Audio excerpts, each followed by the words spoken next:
Welcome to Sputnik, orbiting the world with me, George Galloway. And me, Gayatri. Cuba was once the front line. The missile crisis between the US and the Soviet Union was the closest we ever came to thermonuclear, mutually assured destruction of the human race. Trust me, I remember it. It felt like humanity was going to end before the 60s had even got swinging. Decades of US invasion, subversion, assassination, and Florida-based terrorism against Cuba ensued. But the US could not make Cuba kneel down and cry Uncle Sam. So it seems they've given up and decided to make love, not war, with Cuba. Or have they? Joining us now to discuss this and other Cuba matters is Bob Oram of the Cuba Solidarity Campaign. Bob, thanks for joining us on the Sputnik. On the subject of terrorism and the Cuba Solidarity Campaign, you recently secured a signal victory in the battle of words with the Metropolitan Police in Operation Strong Tower. Tell us about that. Well, Strong Tower was a massive trial terrorist operation that the Metropolitan Police staged, and for some reason they decided 3 of the actors who were portraying themselves as terrorists on that day, one of them wore a Cuba T-shirt with a Cuban flag on it. We received loads and loads of complaints, not only from members, but from members of the public. And we immediately wrote to the Metropolitan Police, and we did receive a written response, which says that it clearly was a regrettable error. I think I'm not 100% convinced by that, because I don't understand why something that was 6 months in the planning actually went ahead with somebody. 2 of the 3 were dressed purely in black balaclavas, black clothes. Yeah. One of them was wearing a Cuban flag T-shirt. Now, you would have thought that somebody would have looked at that person and said, that is wrong, because any country's national flag would be wrong to wear in that situation. What the Met said, and they've not put it on their website or put out a press release when they said it, but they said it was the person didn't think of the significance and the implications of wearing a T-shirt with a national flag on it. It was a gross blunder, but it was a cruel irony on that day as well, because on that day, for a start, the World Health Organization announced that Cuba had found a cure for mother-to-baby transmission of syphilis and HIV. That should have been the news that was being reported. It was only a month after the US had removed them from the list of state sponsors of terrorism, a list which they'd been on as a vile and disgraceful slur against Cuba for 33 years and 2 months. So having achieved that victory of getting them removed from that list of terrorism, then the Cubans find themselves portrayed in this way across the media. And it was only by our efforts that the police, and we welcome the apology, but... Well, it's not the most fulsome apology. No. If I become the mayor, I'll get a better one for you. But Cuba is in the news now, a lot. And it's in the news because, as we said in the introduction, we might be about to enter a new era. How does the Cuba Solidarity Campaign see that prospect? Well, I mean, the raising the flagpole doesn't resolve the whole problem. This is the US flag in Havana and the Cuban flag in Washington. Well, they haven't raised the flag in Havana yet, but the one in Washington has gone up.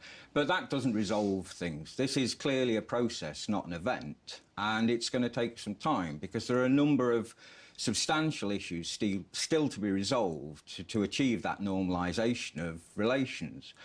I mean, obviously, the financial, the commercial, the economic blockade that they've waged against Cuba has to end.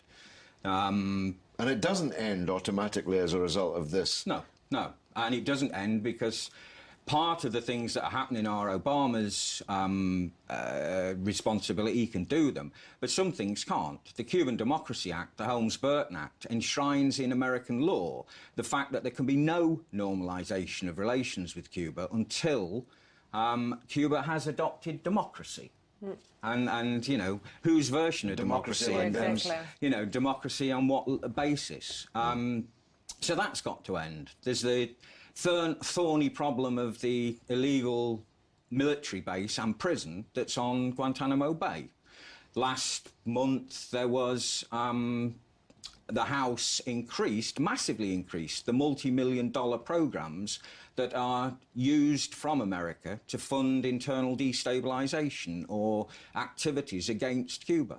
They also increased the TV Marty and Radio Marty, which broadcasts anti-Cuban propaganda against the country. So there's a whole range of things, not least the compensation that should be looked at in terms of the suffering and the damage that has been done to Cuba over the last 50 years and more because of the blockade. So I think everybody welcomes that this has happened. They certainly welcomed the 17th of December announcement in Cuba, and you know, that much is clear. But this is not the end of the process by a long stretch.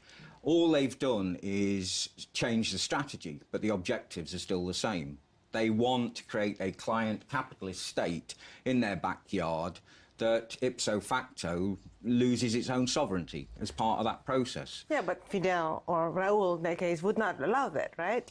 No, I don't think they will, and I don't think the Cuban people will either. I think they've long understood that this is going to happen in some form or another. And Obama has had to seize this moment with the release of the three remaining members of the five. He's had to seize this moment because he could ignore the UN vote of condemnation of the blockade every year. That didn't bother them. But what's really bothered them is they're being ostracized in their own backyard. All the American states and the Organization of American States has been anti them now since 2012. They can't do anything without the issue of Cuba being raised. So they've had to change their tactic, and what Obama said was we're throwing off the shackles. That hasn't worked, but we're pivoting towards a policy of engagement.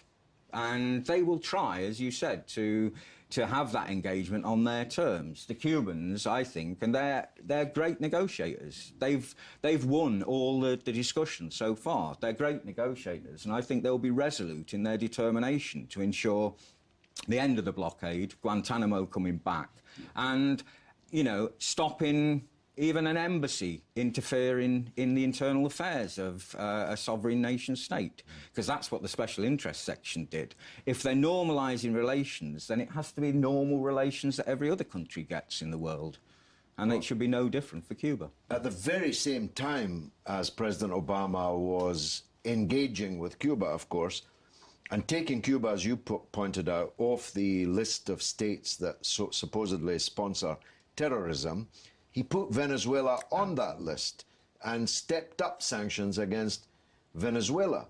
This is such an obvious paradox, contradiction. It's difficult to see how it hasn't been more widely noticed.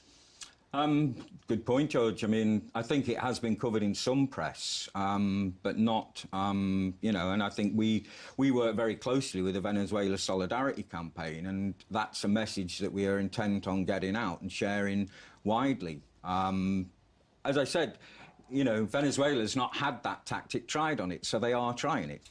Cuba's had it tried for so long, they're looking for a different. Yes. I had the privilege of visiting for some extended time Vietnam and meeting with the leaders of Vietnam, one of whom said to me, when you open the doors and the windows, the light comes in, but so do the flies. There are many flies, just itching to get back to Cuba. The Cuban emigres who ran away after the revolution, taking as much of their ill-gotten gains as they could with them. The fanatics who want to score an ideological victory. The gangsters who used to run Cuba, the mafia and so on, as a kind of bordello and casino. And of course, normal capitalism, McDonald's, drive-ins and so on. When you project forward, to what extent do you see the balance between the light coming in, end of the blockade and so on, and the flies that come in with it? The light's been on for a while now. I mean, people say about there's going to be an influx of Americans. Well, there's 2 million visitors from North America, from Canada, to Cuba each year. You often hear the voices on the beach and think that they are Americans. It's not like Cubans haven't seen tourists before and there haven't been engagements with the private sector. The Cubans have done it on their terms, though, and I think that's important. And the new economic guidelines that they passed in a couple of years ago have recognised that there have to be changes. And you know, no socialist society can exist without a productive economy. You need that, as Marx said, to build the social consumption fund to fuel your health services and your education services and everything else that you do as a good state. Which is outstanding in their case. Yes, yes. And they need some more investment. They need some more help with developing some of their industries. And they will take in the private sector. But on their terms. And I think, you know, we have to trust them to know how they want to do that, having looked at Vietnam and having looked at China and having looked at other countries around the world.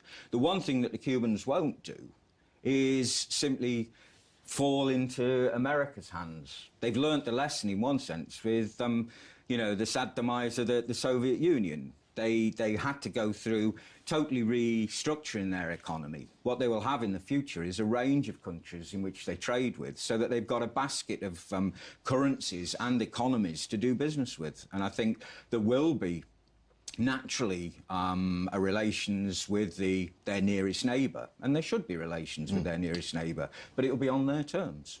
Bob Oram, Cuba Solidarity Campaign. Thanks for joining us.